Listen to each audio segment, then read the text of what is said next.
So dito sa Countryman, wala rin siyang 360 camera. So exterior lighting, tapos pagpunta kayo dito, you can actually edit yung yung headlight and yung taillight ninyo. So ngayon nakasetting kayo na John Cooper Works.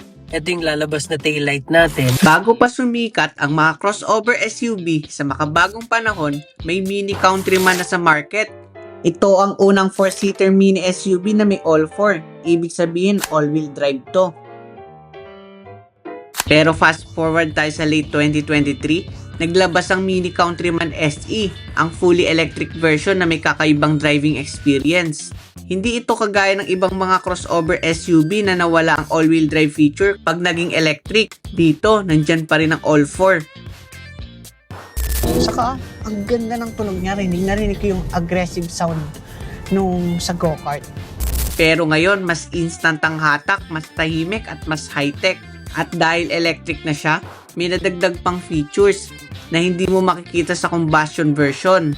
Kaya sa episode na to, aalamin natin ano nga ba ang pinagkaiba ng Mini Countryman SE at ang Countryman na combustion engine. Alin ang mas fun to drive at alin ang mas mini pa rin ang pakiramdam. Yan ang aalamin natin dito sa Drive Talk.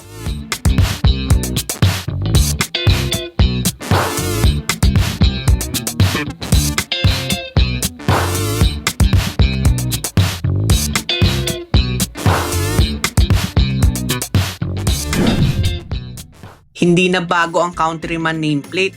Nagsimula to sa Austin Mini Countryman Estate. Two-door siya pero mas mahaba sa lumang Cooper.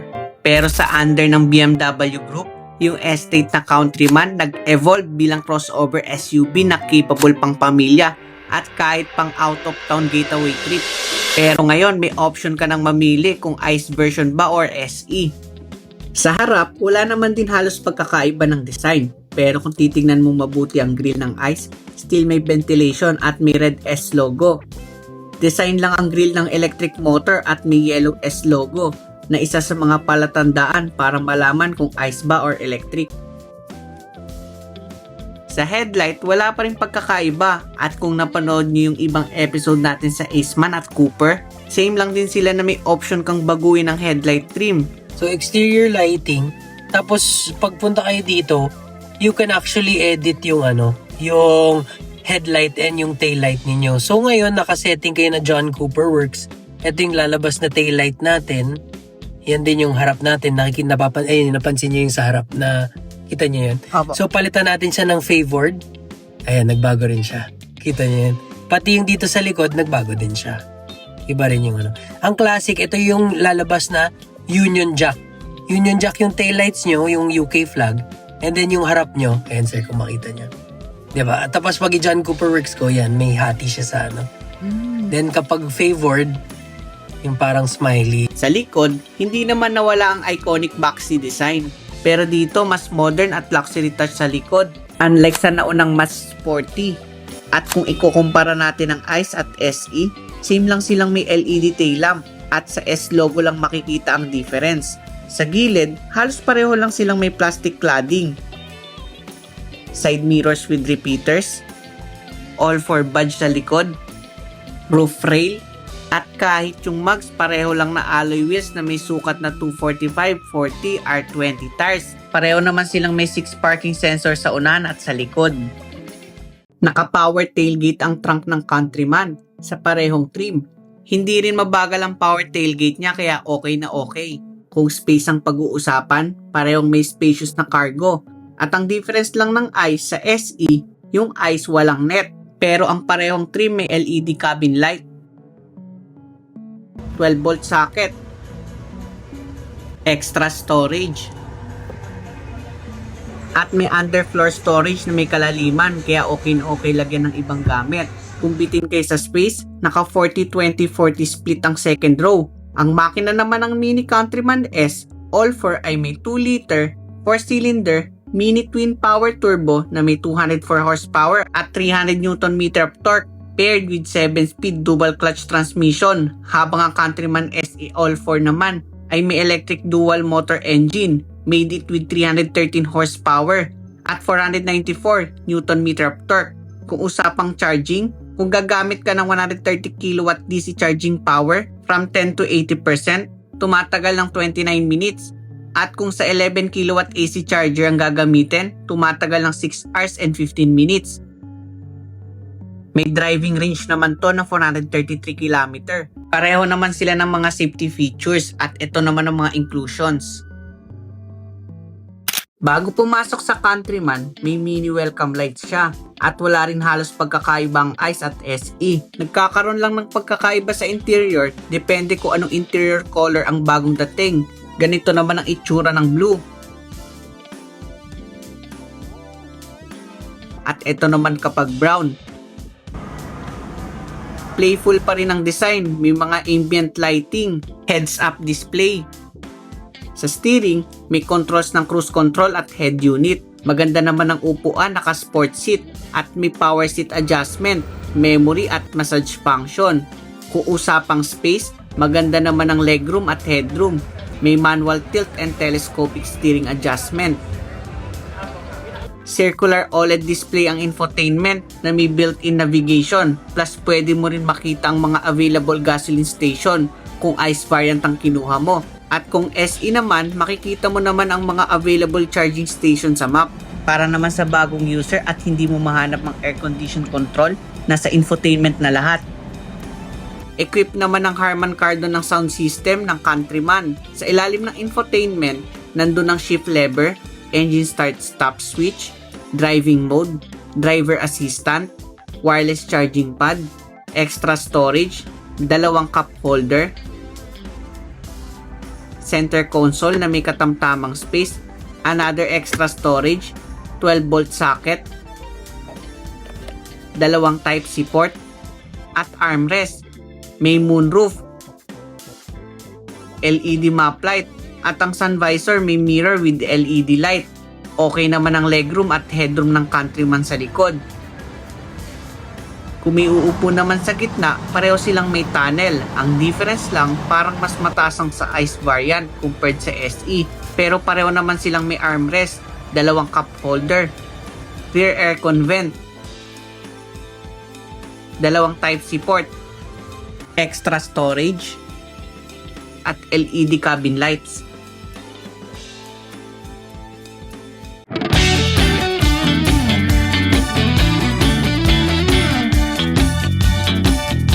Una muna natin subukan ang SE variant at alamin natin kung kamusta naman ang performance niya.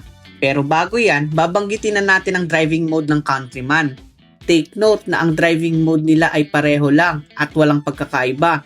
Meron siyang go-kart, court, green, vivid, timeless, personal, balance, at trail.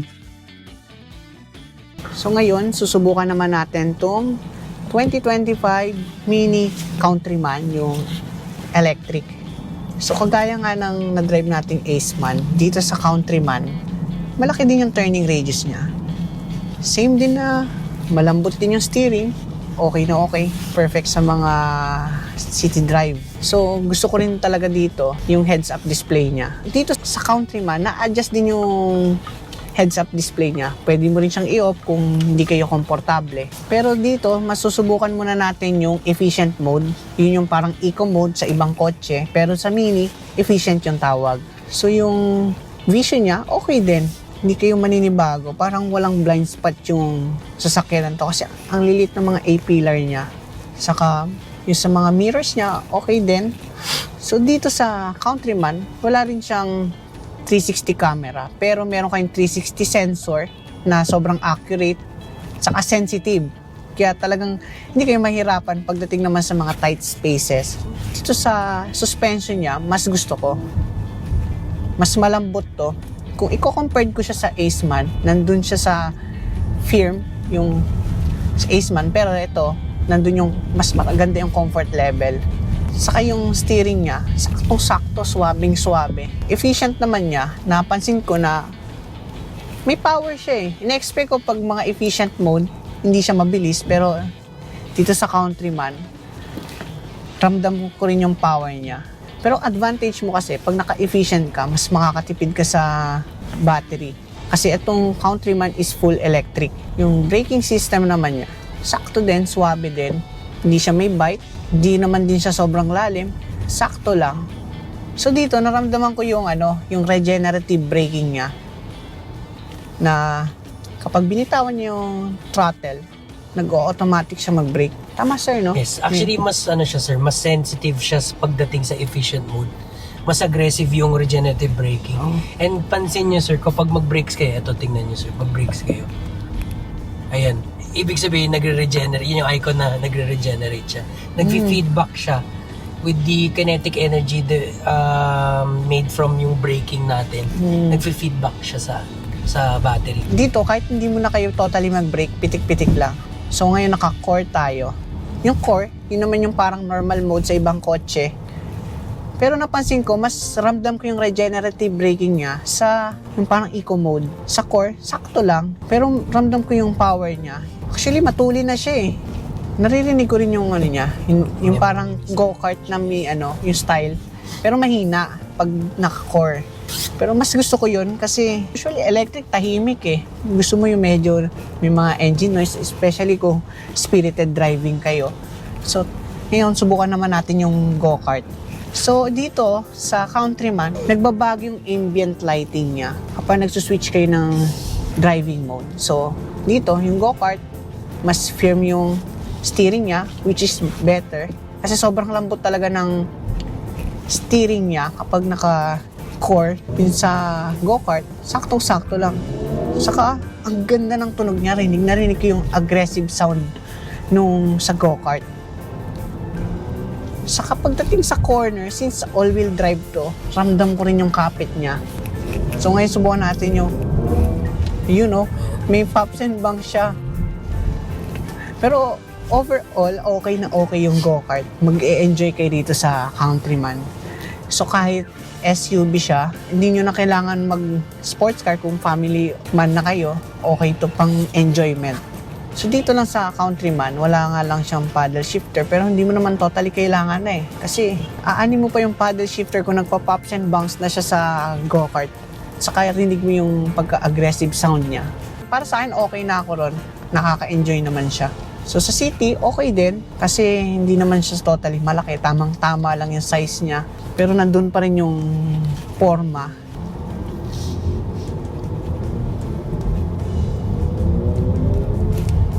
Ayun Pagkabitaw niya. pag nabitaw ko ng throttle. Ang gusto ko dito yung regenerative niya. Kahit naka-go-kart, may regenerative siya, pero minimal lang. Saka ito pa pala ang advantage nitong Countryman. Meron siyang massage sa upuan. Na-adjust nyo kung anong different type ng massage yung gusto nyo. Kaya kung maipit man kayo sa traffic, pwede kayong magising kasi meron siyang massage na parang yung mas heavy. Tama, sir, no? Bali yung massage sir, nasa driver's seat lang yun.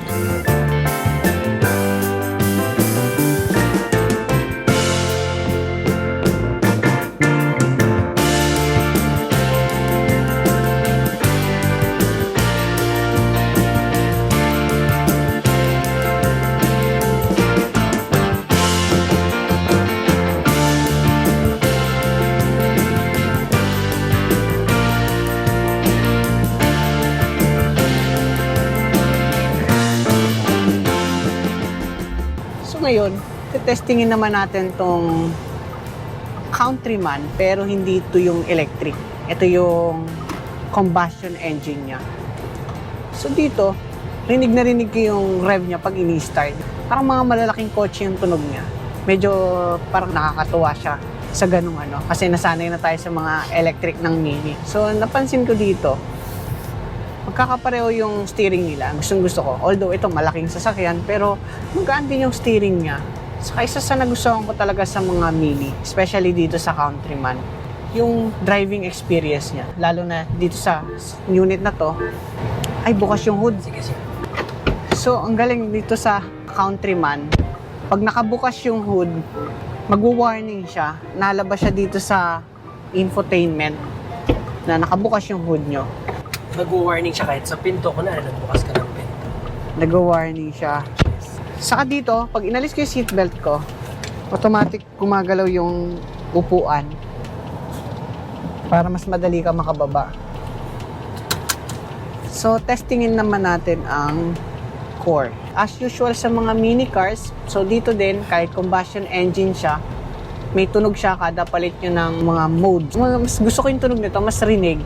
Yun yung napansin ko kaysa doon sa electric. Sa electric kasi, naririnig ko lang yung tunog niya kapag naka-go-kart. May tunog naman siya sa core, pero hindi siya kagaya nito na rinig mo. So, turning radius, maganda rin. Same din sa electric. Although same lang din naman sila halos ng size ng mugs nito. Same lang sila, no? 20. 20s yung size. Pero yung sa 20s, hindi nakaka-apekto yung mga turning radius. Sa go-kart, Mas malalim na yun. sa SE, may tunog siya, pero hindi siya kasing lalim ng combustion engine. So dito, medyo aggressive na rin yung steering nyo. You know, gusto ko yung baon factor niya. Pero, in a smooth way, hindi ka niya totally tatakutin na malulula ka. Mas madali mo siya makokontrol kahit naka-go-kart ka. Saka, kitang-kita mo yung rev mo, mataas ka magpalit ng gear. So, the difference lang ng SE sa combustion engine, walang pops and bangs tong combustion engine. Kahit yung brakes niya rin dito, nag-aggressive din eh. Mas random yung pagka-sensitive niya. Ganda talaga ng tunog nito. Siguro okay din to, lalo na kung medyo gusto nyo naka-exhaust. Maganda rin yung tunog niya, malalim kasi. So, overall experience natin dito, maganda, highly recommend, lalo na kung mahilig kayo sa mga outdoor activity kasi all for tong Countryman.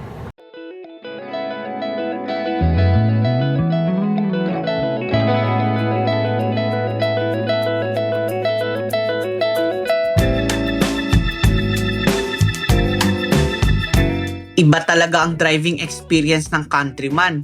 May sarili siyang character, kahit sabihin na natin na EV si SE. Pero di sila nagkakalayo ng ice pagdating sa performance. Plus points pa na may pops and bangs ang SE variant. Downside lang talaga para sa price point niya na wala siyang paddle shifter. So ang tanong, magkano naman ba?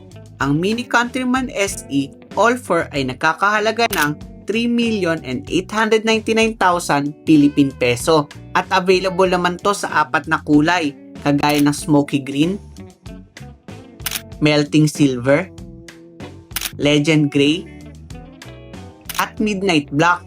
Habang ang Mini Countryman S All-4 ay nagkakahalaga ng 4,299,000 Philippine peso at available naman ito sa 5 kulay kagaya ng Nanook White, smoky green, melting silver, legend gray, at midnight black.